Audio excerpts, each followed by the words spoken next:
Electrical power को three phase के ही form में जनरेट करा जाता है, ट्रांसमिट करा जाता है और डिस्ट्रीब्यूट करा जाता है।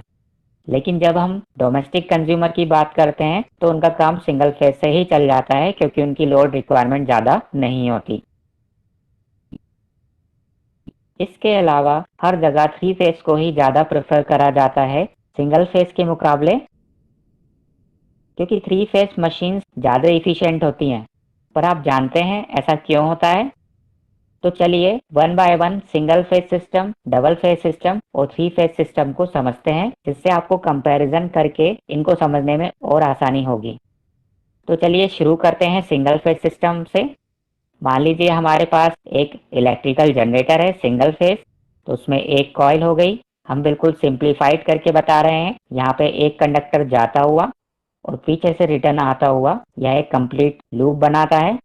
अब जैसे कि रोटर द्वारा मैग्नेटिक फील्ड बनाने के लिए हम क्या करते हैं, रोटर की जो कॉइल होती है, यहाँ से कंडक्टर गया है, यहाँ से रिटर्न आया है, इस प्रकार से यहाँ से गया है और इस प्रकार से ये कॉइल कंप्लीट होती है। जब हम इसमें डीसी सप्लाई देते हैं, जैसा कि यहाँ पे क्रॉस बता रहा है कि करंट हमसे दूर जा रहा है और डॉट बता रहा है कि करंट हमारे तरफ आ रहा है, तो जब इस प्रकार से इसमें डीसी करंट फ्लो करता है तो राइट हैंड थंब रूल के अनुसार ऊपर नॉर्थ पोल बनेगा और नीचे साउथ पोल।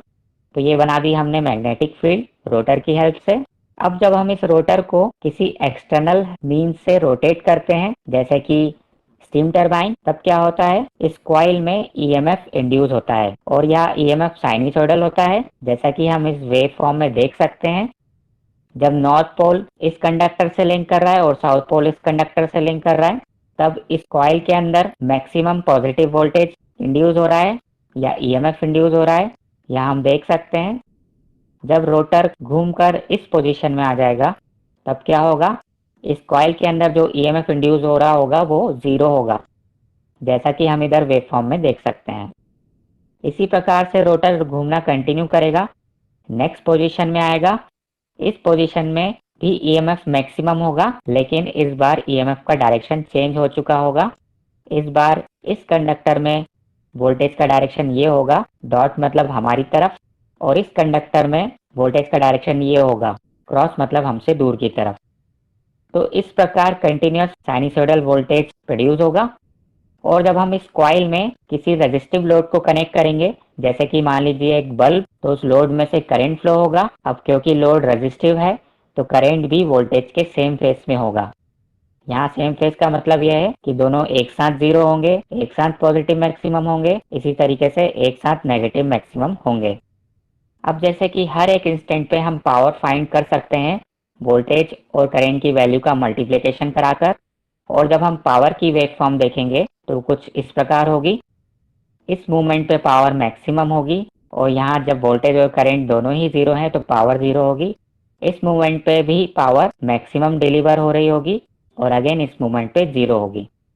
तो यह तो रही सिंगल फेज सिस्टम की पावर, जो इस प्रकार से चेंज होती है। तो ओवरऑल जो लोड को पावर डिलीवर हो रही है एवरेज पावर होगी, और अगर यह मैक्सिमम जो पावर है यह P है तो एवरेज पावर जो डिलीवर होगी वो होगी P/2।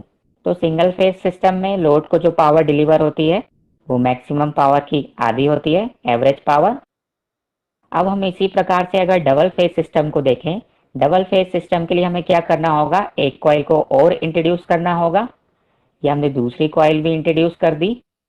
अब सिमेट्री मेंटेन करने के लिए हमने क्या करा, ये कॉइल के 90 डिग्री हम इस कॉइल को लगाएंगे, और जब हमारा रोटर रोटेट करेगा तो इन दोनों कॉइल में वोल्टेज प्रोड्यूस होगा, यानी ईएमएफ इंड्यूस होगा। और क्योंकि दोनों कॉइल मैकेनिकली 90 डिग्री शिफ्ट हैं, तो दोनों कॉइल में जो वोल्टेज इंड्यूस होगा वो भी 90 डिग्री शिफ्ट होगा। इसका मतलब इस पोजीशन में पहली कॉइल में जो वोल्टेज इंड्यूस हो रहा है V1 वह मैक्सिमम होगा। उस वक्त कॉइल 2 में जो वोल्टेज होगा वो क्या होगा, जीरो। और रोटर के 90 डिग्री मूव करने के बाद दूसरी कॉइल में जो वोल्टेज होगा वह मैक्सिमम होगा, जबकि पहली कॉइल में जो वोल्टेज होगा वह जीरो हो चुका होगा। यानी दोनों कॉइल के वोल्टेज में 90 डिग्री का फेज डिफरेंस होगा। इस प्रकार से हर मोमेंट पे दोनों वोल्टेज के बीच में 90 डिग्री का फेज डिफरेंस होगा।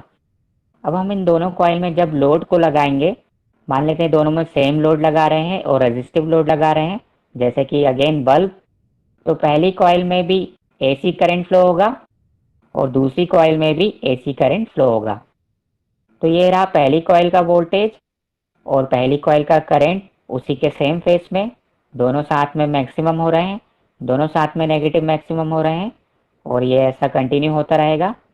इसी प्रकार से दूसरी कॉइल का जो करंट होगा वो उसी के सेम फेस में होगा, यानी दोनों साथ में मैक्सिमम होंगे और दोनों साथ में जीरो होंगे।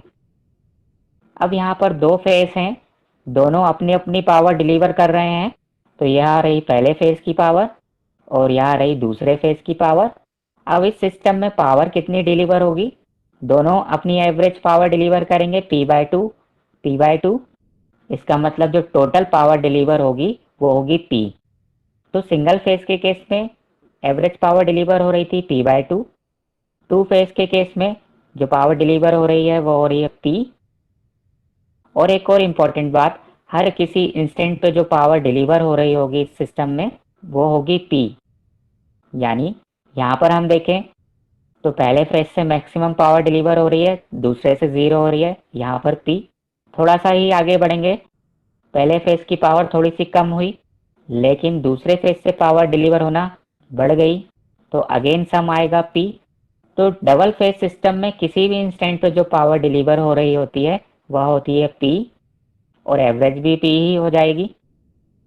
यानी डबल फेज सिस्टम में जो पावर डिलीवर होती है वह कंटिन्यूस होती है, फ्लक्चुएटिंग नहीं होती सिंगल फेज सिस्टम की तरह, और हर इंस्टेंट पे जो पावर डिलीवर हो रही होती है वो होती है P। बिल्कुल इसी प्रकार से हम थ्री फेज सिस्टम को देख सकते हैं। थ्री फेज सिस्टम में हम क्या करेंगे, तीन कॉइल का यूज करेंगे।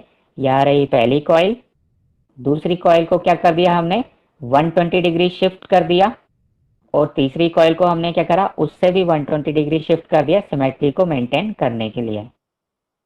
अब जब रोटर रोटेट होगा यह मैग्नेटिक फील्ड तीनों कॉइल से लिंक करेगी और तीनों कॉइल का जो वोल्टेज होगा वो एक दूसरे से 120 डिग्री शिफ्ट होगा। तो यह रहा पहले फेज का वोल्टेज, यह रहा दूसरे फेज का वोल्टेज और यह रहा तीसरे फेज का वोल्टेज। अगेन हम इन तीनों कॉइल में रेजिस्टिव लोड को लगाते हैं, तीनों में सिमिलर बल्ब को लगा देते हैं। तो क्या होगा, तीनों कॉइल में अपना अपना करंट फ्लो करेगा। ये पहले कॉइल का करंट उसी के फेज में, ये दूसरी कॉइल का करंट उसी के सेम फेज में और यह तीसरी कॉइल का करंट उसी के सेम फेज में। इसी प्रकार से तीनों फेज अपनी अपनी पावर डिलीवर करेंगे।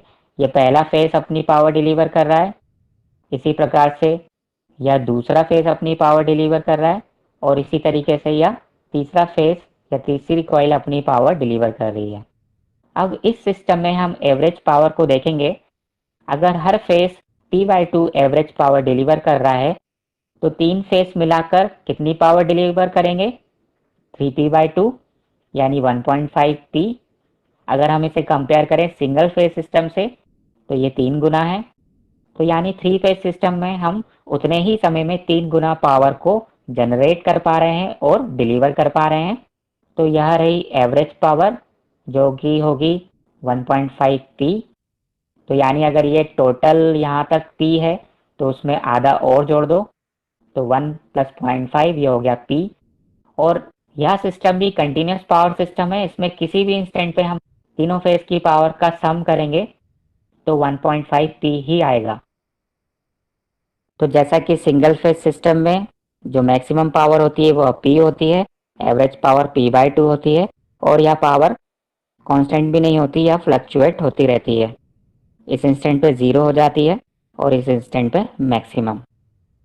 इसी प्रकार से जो डबल फेज सिस्टम होता है या टू फेज सिस्टम, इसमें जो एवरेज पावर होती है P होती है और हर इंस्टेंट पे भी जो पावर होती है वह P होती है, जैसा कि हम यहाँ देख सकते हैं। इसी प्रकार से थ्री फेज सिस्टम में इंस्टेंटेनियस पावर या एवरेज पावर 1.5P होती है या हम बोल सकते हैं 3P/2 होती है, यानी सिंगल फेज से 3 गुना ज़्यादा। तो उतने ही समय में हम थ्री फेज सिस्टम से 3 गुना पावर जनरेट कर पा रहे हैं और उसको ट्रांसमिट कर पा रहे हैं अगर कंपेयर करें सिंगल फेज सिस्टम से। तो इसी कारण से थ्री फेज सिस्टम ज़्यादा प्रेफर करा जाता है as compared to double phase system या सिंगल फेज सिस्टम। तो दोस्तों अभी भी बहुत सारे पॉइंट्स हैं जो 3 फेज सिस्टम को बेटर बनाता है इन दोनों सिस्टम से। उसके लिए हम एक और वीडियो करेंगे जिसमें हम उन सारे पॉइंट्स को भी डिस्कस कर लेंगे, जिससे पूरी तरीके से क्लियर हो जाएगा कि 3 फेज सिस्टम ही क्यों। तो आई होप कि ये वीडियो आपको अच्छा लगा होगा, और अगर लगा है तो इसे लाइक करें, शेयर करें अपने फ्रेंड्स के साथ, और अभी हमारे चैनल को सब्सक्राइब ना करा हो तो उसको सब्सक्राइब करें ताकि अगले वीडियो का नोटिफिकेशन मिल जाए। और जैसा कि आप हमारे वीडियोस को बहुत पसंद कर रहे हैं, आपके बहुत अच्छे अच्छे कमेंट्स आते हैं, क्वेरीज आती हैं इसी प्रकार से, ताकि हम आगे और भी अच्छे वीडियोस आपके लिए बनाकर लाते रहें। तो चलिए नेक्स्ट वीडियो में मिलेंगे, बाकी सारे पॉइंट भी डिस्कस कर लेंगे। तब तक के लिए वीडियो को अंत तक देखने के लिए आपका बहुत बहुत धन्यवाद।